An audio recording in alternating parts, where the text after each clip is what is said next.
In today's video, I'm going to teach you how to find your files in Google Drive and explore more features in just 5 minutes. Let's dive right in and make sure you can always find exactly what you need without any hassle.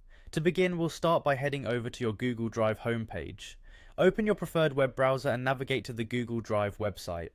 Once there, make sure you're logged into the appropriate Google account. You'll see your Drive layout displaying various folders and files. Now, sometimes looking through all those files can be overwhelming. This is where the search function becomes incredibly useful.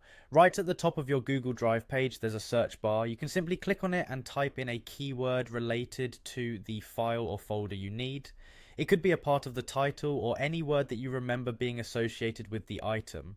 This helps in narrowing down your search results significantly, making it easier and faster to locate your file.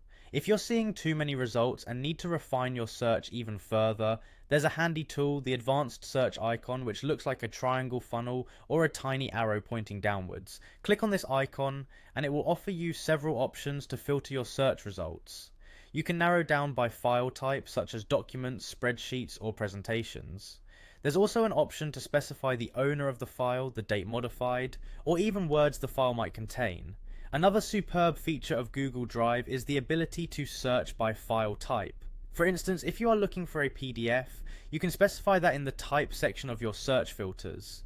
This tells Google Drive to look only for files that match that specific format, saving you time from sifting through unrelated files. Once you've chosen your filters, you will find an option that says click any, where you can select further refinements if necessary.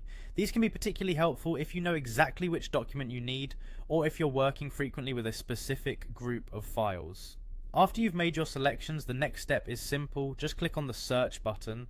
Doing so will prompt Google Drive to filter and display your search results on the page. In a few moments, you should see a list of files that match the criteria you have set up. And there you have it. You've now mastered a simple yet powerful way to locate files within Google Drive quickly and efficiently. Remember, whether you're working on a shared project or managing your personal documents, these search tools are invaluable for keeping you organized and productive. Thanks for joining me today, and I hope you found this tutorial helpful. Don't forget to subscribe for more tips and tricks.